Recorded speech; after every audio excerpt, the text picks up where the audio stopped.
자, 안녕. 지난번처럼 이번 시간도 영상을 찍어서 올리는 방법으로 수업을 하겠습니다. 뭐 여기에 대한 호불호도 당연히 있겠지만 찍는 김에 일단 이번 주는 이걸로 한번 다 대체를 해보면 어떨까라는 생각이 들어서 잠시만요. 됐다. 자, 우리가 지난 시간에는 6.25 전쟁의 과정에 대해서 배웠습니다. 이제 뭐 에치슨 라인도 배웠고, 이제 북한이 남침을 먼저 시작을 했고, 그래서 인천 상륙작전으로 서울을 수복하고 압록강까지 올라갔다가 다시 중공군이 개입을 하면서 쭉 밀려 내려왔고, 2년 동안 정전협정을 준비하다가 마지막에 정전협정이 체결되는 것까지 봤고요. 이거 여러분들이 6.25 전쟁을 떠올리면은 할 수 있는 오해 중에 하나가 6.25 전쟁은 이거 지난 시간 거 수업 다시 반복하는 것 같아서 좀 미안하지만 1950년부터 시작해서 1953년까지 전쟁하거든요. 근데 우리가 알고 있는 인천 상륙작전 뭐 있어? 뭐 압록강까지 진출, 뭐 중공군이 개입하고 이런 과정들 있잖아요. 잠깐만. 여기 1년인데? 이거 오타네. 쏘리. 이런 과정들 있잖아요. 이거 전부 다 전쟁 1년 만에 벌어지는 일들입니다. 우리가 굵직굵직하게 알고 있는 6.25 전쟁의 모든 일들은 거의 전쟁 1년 동안 다 일어나고요. 이 이후에 나머지 2년 동안은 그냥 계속 무슨 상태? 교착 상태. 나아가지도 못하고 물러서지도 못하고 그냥 계속 군인들만 죽어나가는 이 교착 상태의 2년 동안의 모습을 보여준 유명한 영화가 고지전이에요. 그 이재훈 나오고 뭐 고수 나오고 하는 영화인데 나중에 시간이 되면 이것도 한번 같이 보겠습니다. 굉장히 그 교착 상태의 그 당시 남북 어떤 군인들의 모습을 잘 드러내는 나타내는 보여주는 영화인데 어쨌든 우리는 전쟁의 주요 굵직한 내용들은 이미 초반부에 다 끝났었고 그 이후에는 계속 지지부진한 지리멸렬한 싸움들만 계속했다라는 거 알아두시면 돼요. 그 과정에서 희생당한 우리 국군 장병들에게는 당연히 여러분들이 감사하게 살아야 되는 거고. 자, 어쨌든 그 지난 시간에 이 6.25 전쟁의 결과까지 쭉 봤고요. 오늘 할 내용은 요겁니다.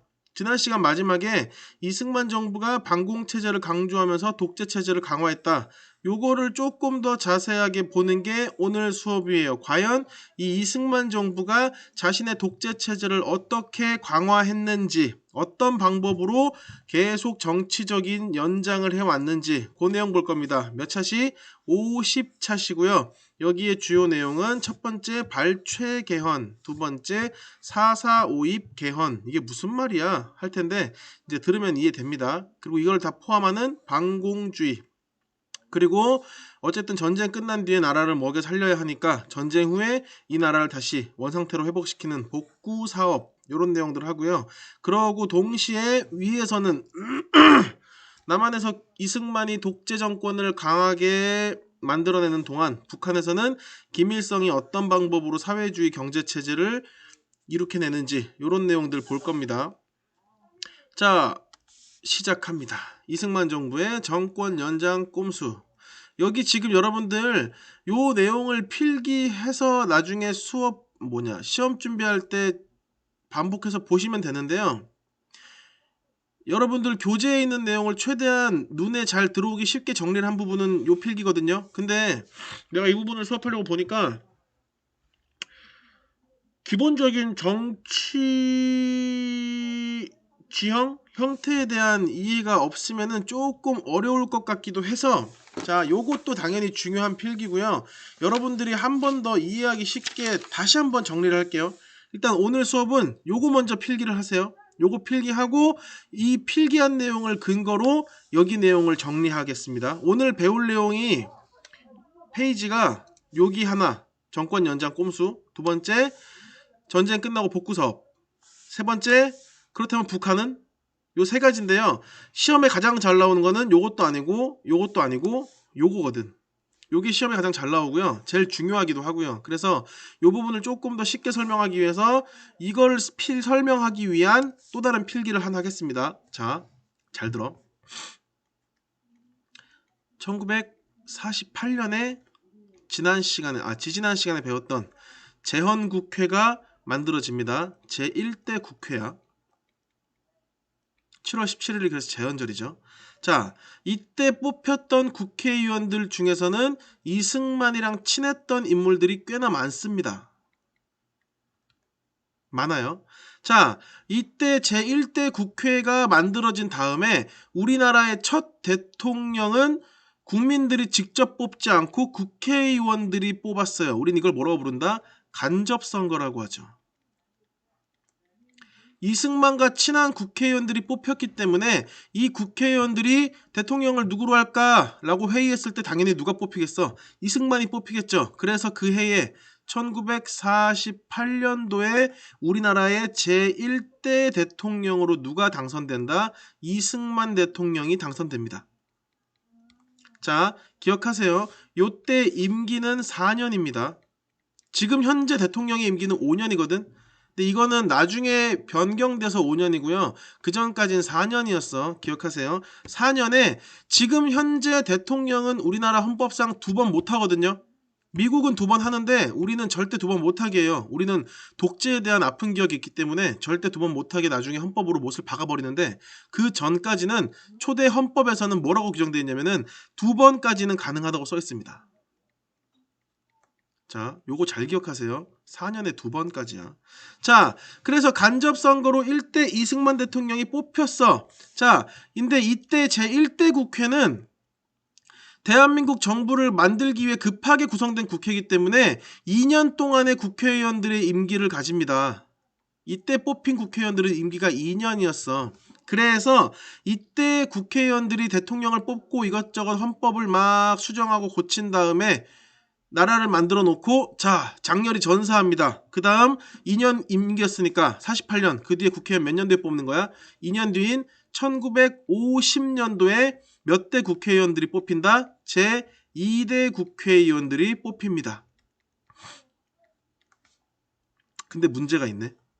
이 제2대 국회가 만들어졌을 때 이 안에 있는 국회의원들은 이승만과 친하지 않습니다. 반 이승만 세력들이 너무 많아요. 왜냐면 이 사이에 이승만이 저지른 실수들이 너무 많아서. 예를 들어서 뭐야? 반민특위. 친일파 청산 실패하잖아. 여기에 대한 불만들이 엄청 많았어요. 그래서 국회의원은 누가 뽑아? 국민들이 뽑을 거 아니야. 친일파 청산에 실패했어. 그럼 국민들이 빡치겠죠. 그래서 이승만과 반대되는 국회의원들을 많이 뽑아줘요. 그래서 이 2대 국회에는 이승만과 별로 친하지 않은 국회의원들이 굉장히 다수가 당선됩니다. 이승만은 큰일 났어. 아, 큰일 났네. 국회의원들이 나를 다시 뽑아줘야 내가 2번째 대통령이 될 텐데 지금 국회의원들 중에 나랑 친한 놈들이 없어? 아, 어떡하지? 고민을 하다가 내가 대통령 되려면은 헌법을 바꿔야겠네 라고 해서 시작됩니다.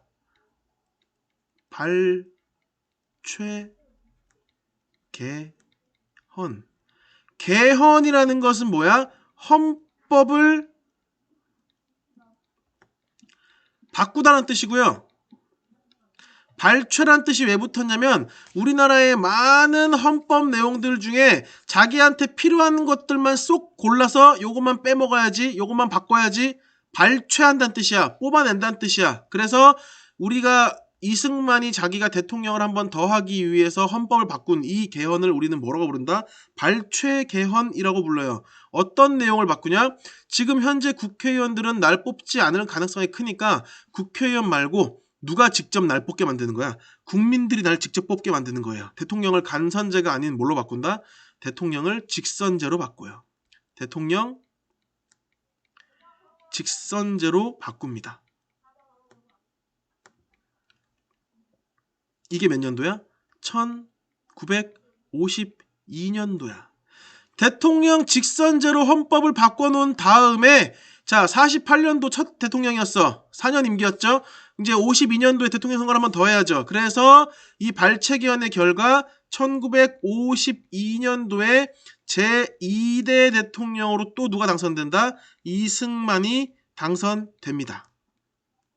요때는 무엇으로 뽑힌 거야? 간접 선거가 아닌 국민들이 뽑은 직접 선거로 당선된 거예요. 자, 2대 대통령 이승만 됐어. 자, 그럼 이승만은 이제 대통령 못해요. 왜냐면 여기 초대 대통령은 몇 번까지 한다고 헌법에 박혀있어? 2번까지 한다고 박혀있는 거야. 근데 이승만은 대통령이 또 하고 싶은 거야. 근데 나는 헌법상 더 이상 할 수가 없어요. 그럼 또 뭘 고쳐야 돼? 헌법을 뜯어 고쳐야지. 그래서 헌법을 또 한 번 뜯어 고칩니다. 우리는 이 2번째로 뜯어 고친 헌법을 뭐라고 부르냐? 4.4 5입 개헌이라고 부릅니다. 이게 첫 번째 개헌이에요. 우리나라 헌법이 만들어진 이후로 첫 번째로 고친 게 요 발췌 개헌이고요. 우리나라 헌법이 만들어진 뒤로 요 두 번째 고친 게 4.4 5입 개헌이에요. 여기에서 무슨 내용을 어떻게 바꾸느냐? 원래 대통령은 2번까지밖에 할 수 없어 라는 이 내용을 이승만이 이렇게 바꿔요. 야, 나라가 처음 만들어졌을 때 등장한 초대 대통령은 할 일이 얼마나 많은지 아냐? 이 초대 대통령은 나라의 기틀을 다 마련할 때까지 계속 대통령직을 유지하는 게 훨씬 더 안정적이야 라고 해서 초대 대통령에 한하여, 자기 다음부터는 또 못하게 하고요, 초대 대통령인 자기에 한하여 무엇을 폐지한다? 중임 제한을 폐지해버려요. 중임 제한을 폐지한다는 게 뭐냐면 중임이 2번 한다는 뜻이야. 이거 거듭될 중자예요. 그래서 원래 대통령은 2번까지만 가능한 건데 누구에 한하여 이 중임 제한을 폐지하는 거야? 초대 대통령이 하나여서 2번까지밖에 못한다는 제한을 폐지해버리는 거야. 이 말은 뭐야? 초대 대통령은 무제한 가능하다는 뜻이에요. 초대 대통령은 무제한 대통령직을 수행하는 게 가능하다는 뜻이야. 글씨 왜 이래? 이게 2번째 개헌의 내용입니다. 무제한 가능. 독재를 향한 길이 열린 거예요.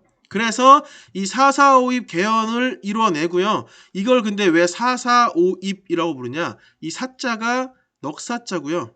이 사자가 죽을 사자고요. 이 오자가 다섯 오자고요. 입자가 들 입자거든. 4.4 5입을 다른 말로 하면은 반올림이에요. 반올림.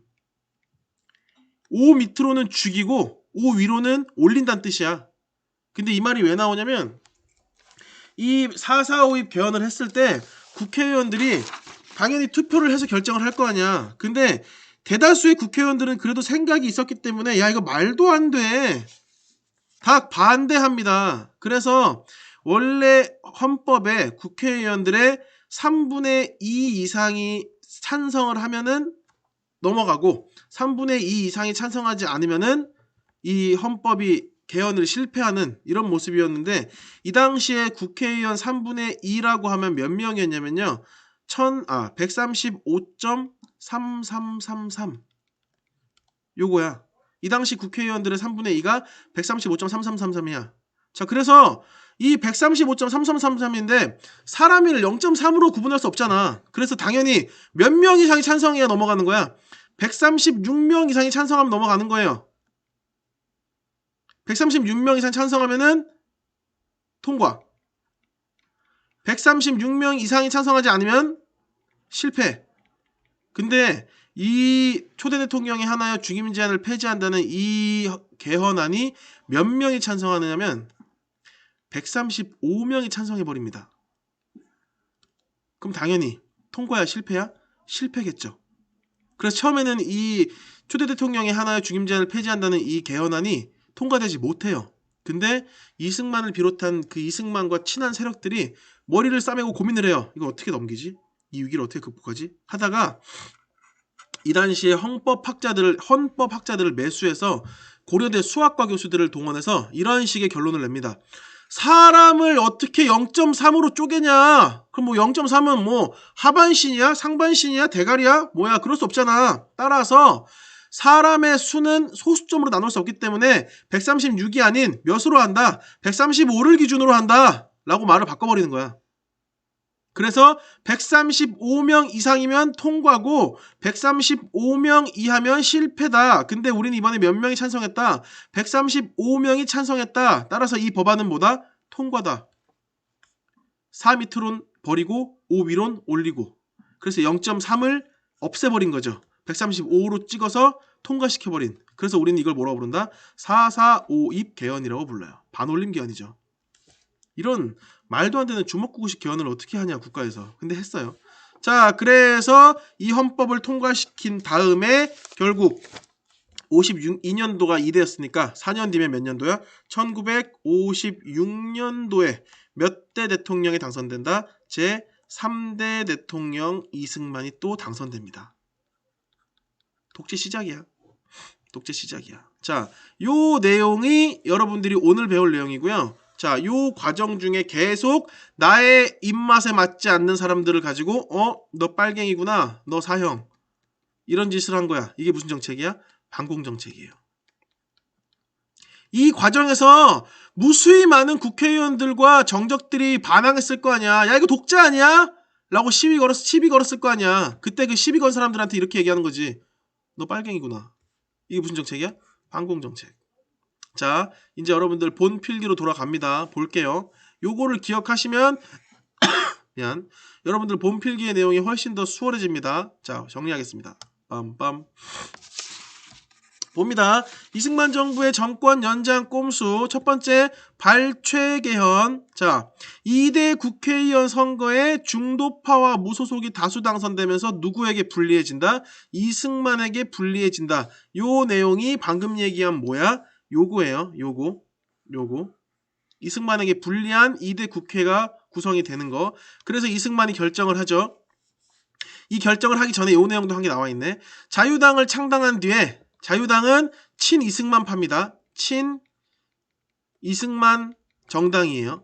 자유당이라는 친이승만 정당을 만든 뒤에 대통령 직선제 개헌안을 제출을 합니다. 근데 이때 당시에 이승만과 친하지 않은 국회의원들이 대거 당선된 상태이기 때문에 처음에는 무산돼 버려요. 그 다음에 이게 무산되니까 뭐야, 너 빨갱이지, 야, 쟤 구속해, 너 빨갱이지, 너 구속해 라고 공포 분위기를 조성하면서 결국 어떻게 돼요? 통과시켜버립니다. 그래서 대통령 직선제로 개헌을 합니다.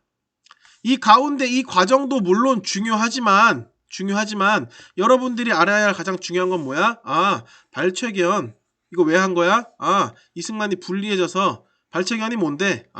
대통령을 뭘로? 직선제로 바꾸는 거. 요 세 가지만 기억하세요. 여기 제일 중요해요.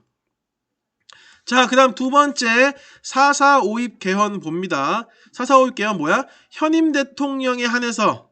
지금 현임이 누구야? 이승만이잖아. 그리고 이승만은 우리나라의 뭐야? 초대 대통령인 거 아니야. 그러니까 여기서 말하는 현임 대통령이라는 말이랑 초대 대통령이라는 말이 같은 말입니다.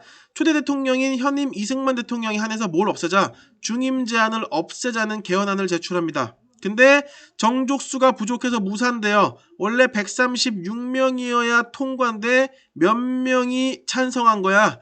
135명이 찬성했다고. 그래서 이거를 어떻게 해결했냐? 4.4.5입이라는 말도 안 되는 논리를 내세우면서 통과시켜버렸다고. 요 내용이 방금 얘기한 요 내용입니다. 요 내용. 4.4.5입 개헌으로 초대 대통령에 한하여 중임 제한을 폐지시켜버렸다고. 이렇게 설명하니까 이게 그리 이해가 되죠. 자, 그래서 요거를 통과시킨 다음에 당연히 나한테 반대하는 새끼들 왜 이렇게 많아? 다 죽여버릴 거야 라고 무슨 주의를 강화하기 시작한다? 이 반공주의를 강화하기 시작합니다. 이 반공주의의 희생자들이 누가 있었는지 시험에 잘 나와요. 가장 시험에 자주 나오는 인물, 요 사람 기억하세요? 조봉암. 요 조봉암이라는 인물이 어떤 인물이냐면 이 당시에 이승만의 정치적으로 가장 라이벌, 정적, 이승만이 가장 대통령 선거 직선제로 바꾸고 난 뒤에 저 새끼 당선되면 어떡하지? 라고 걱정했던 인물이에요. 그래서 내가 계속 직선제로 당선되려면 누구부터 죽여야겠구나, 쟤부터 죽여야겠구나 라고 해서 국가보안법이라는 이 법에 의해서 조봉암 너 간첩이지, 간첩 혐의를 씌운 다음에 어떻게 해버려요? 사형시켜버려요. 그래서 형장의 이슬로 사라집니다. 자, 그리고 이러한 조봉암의 사형, 뭐 이승만의 발췌 개헌, 사사오입 개헌 이런 것들을 사사건건 이건 말도 안 돼 독재야 라고 했던 언론을 탄압하기 시작합니다. 국가보안법 개정을 위해서 누구를 폐간시켜버려요? 경향신문을 폐간시켜버려요. 국가보안법 개정이라는 거는 국가보안법을 더욱더 뭐 하는 거야? 강화시키기 위한 목적으로. 야, 이거 국가보안법 강화되면은 우리 다 죽습니다 라고 끝까지 반대 기사를 냈던 경향신문을 아예 폐간시켜버리는 거야. 반공주의죠. 너 빨갱이지? 요거예요. 자, 그리고 내 정적을 숙청시키고 제거하는 것보다 중요한 건 또 뭐야? 내 편을 만드는 거잖아. 그래서 뭘 조직한다? 국민반이라는 걸 조직해서 동 단위로 선부동, 원국동, 뭐 월피동, 뭐 성포동 이런 식으로 동 단위로 국민단이라는 걸 조직해서 정부 정책을 선전하고 선거에 동원을 합니다. 선거 때 야, 이승만 뽑아야지 마. 이승만 얼마나 잘하고 있는데 이런 식으로 계속 여론전 만드는 거야. 자, 그리고 방공체제 이거를 강화하죠. 방공서적 잡지를 배부하고 국민들의 사상을 통제시키는 이런 식으로 계속 자신의 정권을 연장해 나갑니다. 근데 결국 오래 못 가요. 여기 필기에 나오겠지만 이 3대 이승만 대통령 당선되고 이제 이 이후에 1960년도에 또 4대 대통령으로 이승만이 당선되거든요. 근데 이때 이승만 나이가 80이야. 85세인가 그래요. 늙어 죽을 것 같은 거예요, 곧. 근데 이승만 대통령이 늙어 죽으면 이승만이 자기가 심은 사람을 대통령으로 이렇게 뭐라 그래? 내가 대통령직을 수행하다 죽으면 내 일을 누군가가 맡아야 될 거 아니야. 그래서 이승만 대통령이 죽었을 때 이 일을 맡아서 수행하는 사람을 부통령이라고 해요. 이 당시에. 지금은 우리나라가 부통령 제도가 없는데 이때는 있었습니다. 그래서 이 부통령을 당선시키고 싶은 거야. 내 사람으로. 그때 부통령으로 당선시키고 싶었던 사람의 이름이 이기붕이라는 인물이에요. 근데 이승만은 4대 대통령으로 당선이 됩니다. 아주 유력하게 될 것 같아요. 근데 이 이기붕이라는 인물이 사람들한테 인기가 없어서 당선이 안 될 것 같은 거야. 근데 얘가 당선 안 되고 다른 사람이 돼버리면은 내가 죽었을 때 내가 저지른 잘못들 이게 다 죄가 되고 벌이 돼서 내 사람들이 다 피해를 입을 것 같단 말이지. 그래서 이 내 뒤처리를 깔끔하게 해줄 수 있는 이기붕을 당선시키기 위해서 불법 선거, 조작된 선거를 치르기 시작합니다. 그 선거에 사람들이 결국 참지 못하고 뻥 일으키는 분노가 뭐야? 4.19 혁명이에요. 다음 시간에 배울 거야. 4.19 혁명. 이 4.19 혁명을 가져온 그 불법 선거, 부정선거가 뭐고? 3.15 부정선거. 이제 요 내용이 다음 시간에 이어서 나옵니다. 자, 어쨌든 이번 시간에는 요건 아직 안 하고요. 자, 그래서 이 이승만이 정치적으로 독재를 했던 과정들 쭉 보시면 되고요. 이제 이 과정에서 어떤 경제적인 정책을 펼쳤는지도 한번 보긴 해야 돼요. 자, 두 번째, 전후복구 사업과 원조경제. 이 부분은 그냥 같이 한번 봅니다. 따로 필기할 필요 없어요, 내가. 왜냐면 딱 보아도 이해가 될 부분들이니까. 첫 번째, 전후복구 사업. 여기서 말하는 전후라는 거는 계속 뭘 뜻하는 거야? 6.25 전쟁 후를 의미해요. 전쟁 후란 뜻이야. 전쟁 후. 자, 귀속재산을 민간에 매각하고 원조물자를 분배합니다. 귀속재산이라는 것은 쓰세요. 일본이 해방 후에 두고 가서 국가가 뭐라고 쓸까?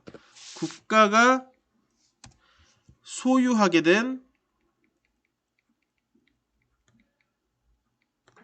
재산을 의미합니다. 일본이 내가 일본인이고 내가 맥주 공장을 가지고 있어 조선에. 근데 우리나라가 전쟁에 졌어. 빨리 일본으로 도망가지 않으면 나 죽을 것 같아. 근데 이 맥주 공장을 다 처분하고 돌아갈 수 있는 시간이 없어요. 그래서 일본인들이 맥주 공장, 뭐 메리아스 공장, 뭐 무슨 공장, 아니면 뭐 내 논과 밭, 아니면 뭐 내 물건들, 뭐 기중보화들 이런 거를 다 놓고 튑니다.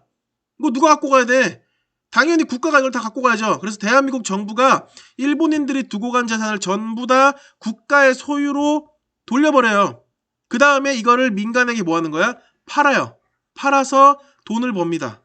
이게 우리나라가 돈을 벌기 시작한 첫 번째 방법이에요. 일본인들이 두고 간 재산을 민간에게 파는 거야. 그리고 원조 물자를 분배합니다. 이때 말하는 원조 물자는 누가 준 거야? from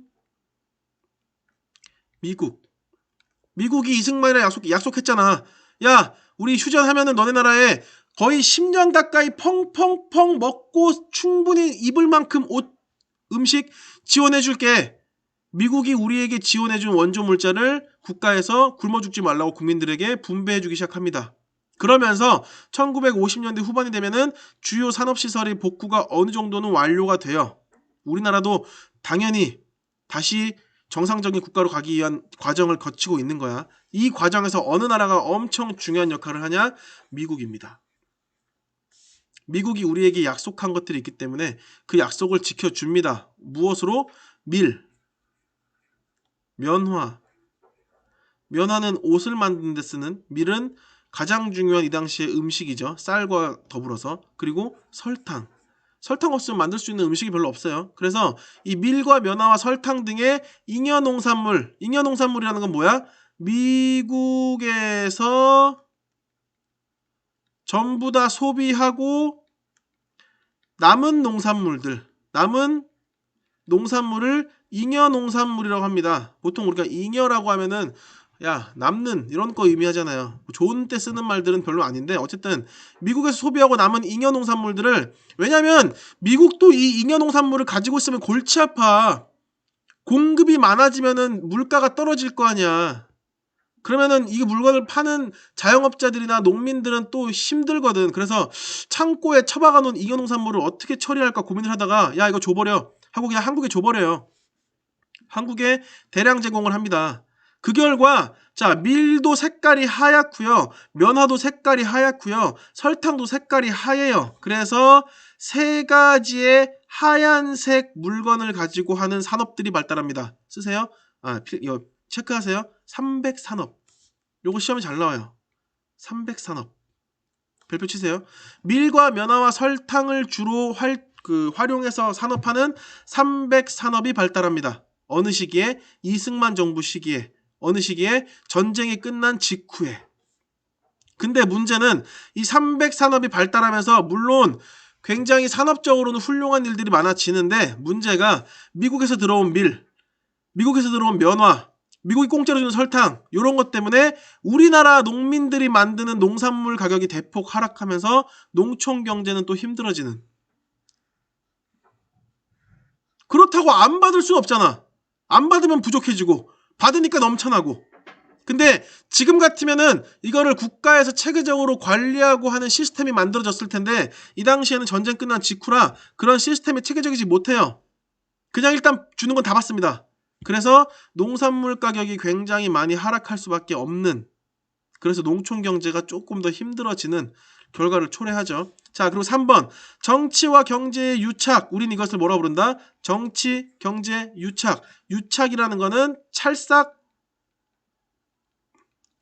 달라붙는다는 뜻이야. 정치와 경제가 달라붙으면은 비리가 발생하죠. 이걸 우리는 뭐라고 부른다? 정경유착이라고 해요. 왜 정치와 경제가 달라붙기 시작하냐?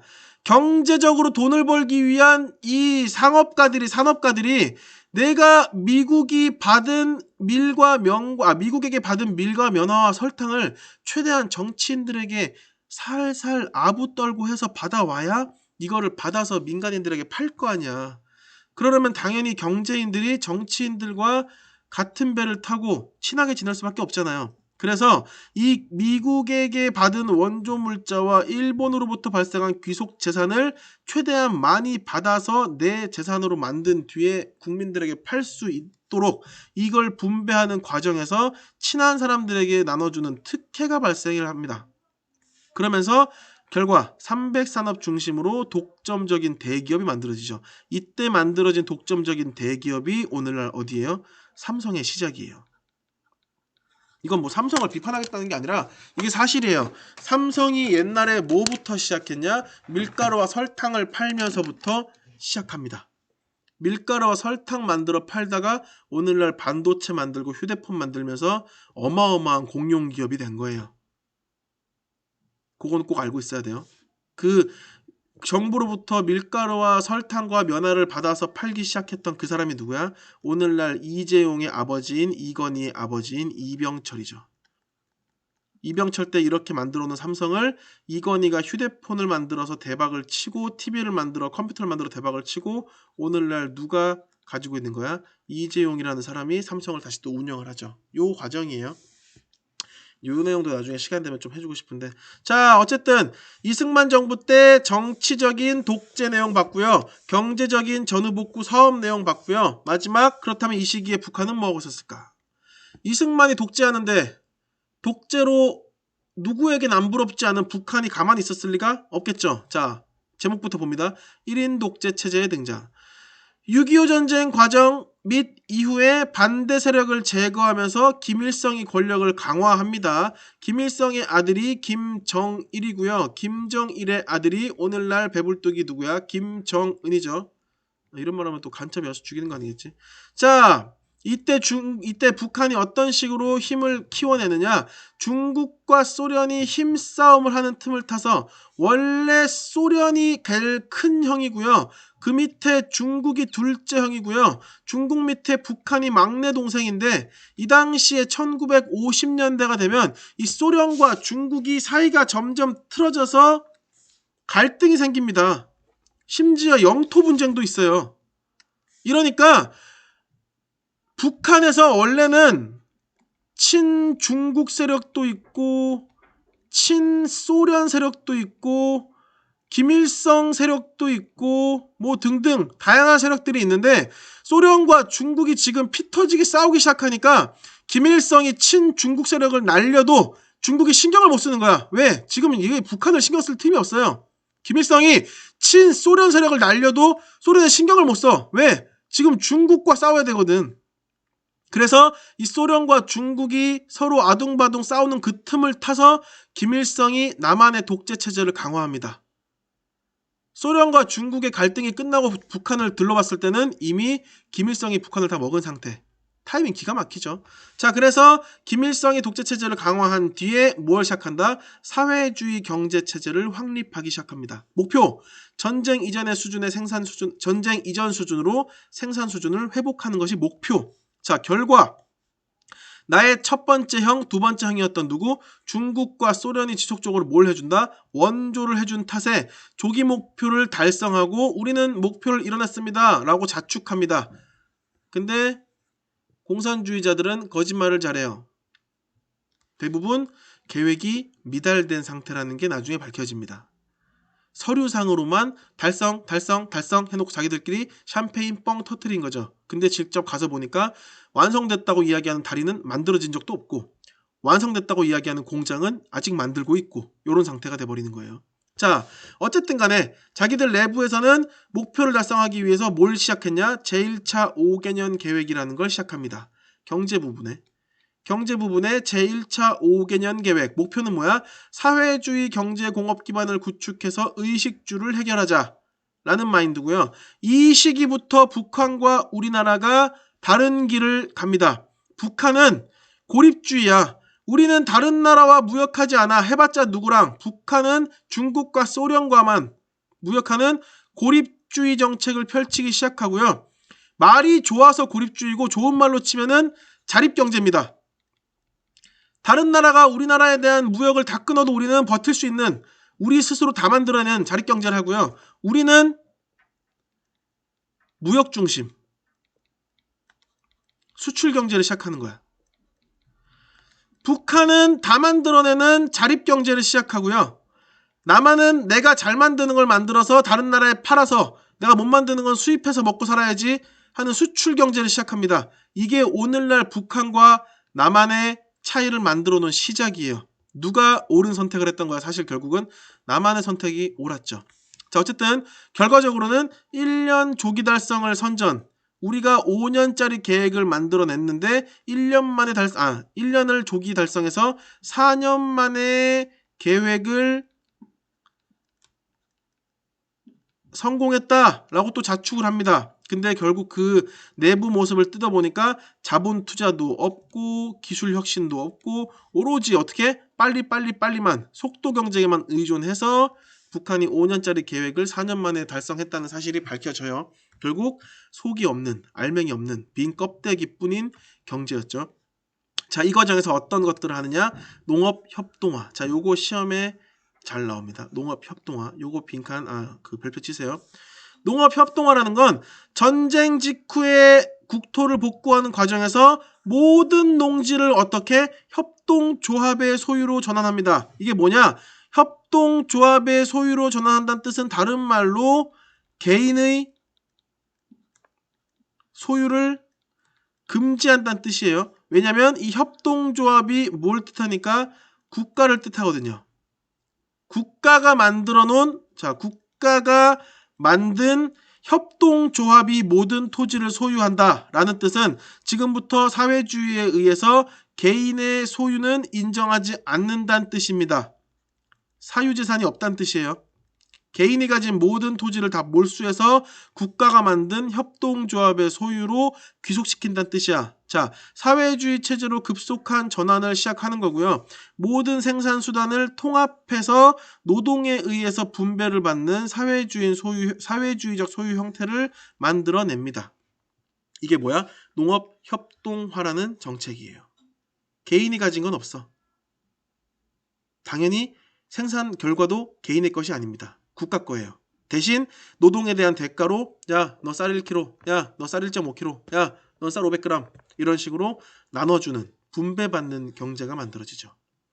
우리와 북한이 완전 다른 길을 가게 된 시작이에요. 자, 그래서 오늘 수업은 세 가지였어. 이승만 정부의 정권 꼼수 연장, 발췌개헌 4.4.5의 반공주의. 두 번째, 이승만 정부의 전후복구 사업, 귀속재산을 민간에 매각하고 300산업을 하고 이 과정에서 문제들이 발생하고. 자, 세 번째, 북한의 독재체제 강화. 중국과 소련의 힘싸움 틈을 타서 김일성 독재체제가 만들어지고 사회주의 경제체제를 만들어냈다. 근데 사실 속빈 껍데기였고 그 과정에서 농업협동화를 통해서 사회주의 경제체제를 이룩해내었다. 이 내용까지 보겠습니다. 자, 그래서 다음 시간에는 아까 얘기했던 이승만이 마지막 자기 부통령을 당선시키기 위해서 저지른 3.15 부정선거, 이거를 막기 위해 시작한 4.19 혁명, 결국 이승만은 물러나고, 이 내용을 다음 시간에 얼굴 보고 학교에서 하겠습니다. 자, 오늘 수업은 여기까지. 안녕.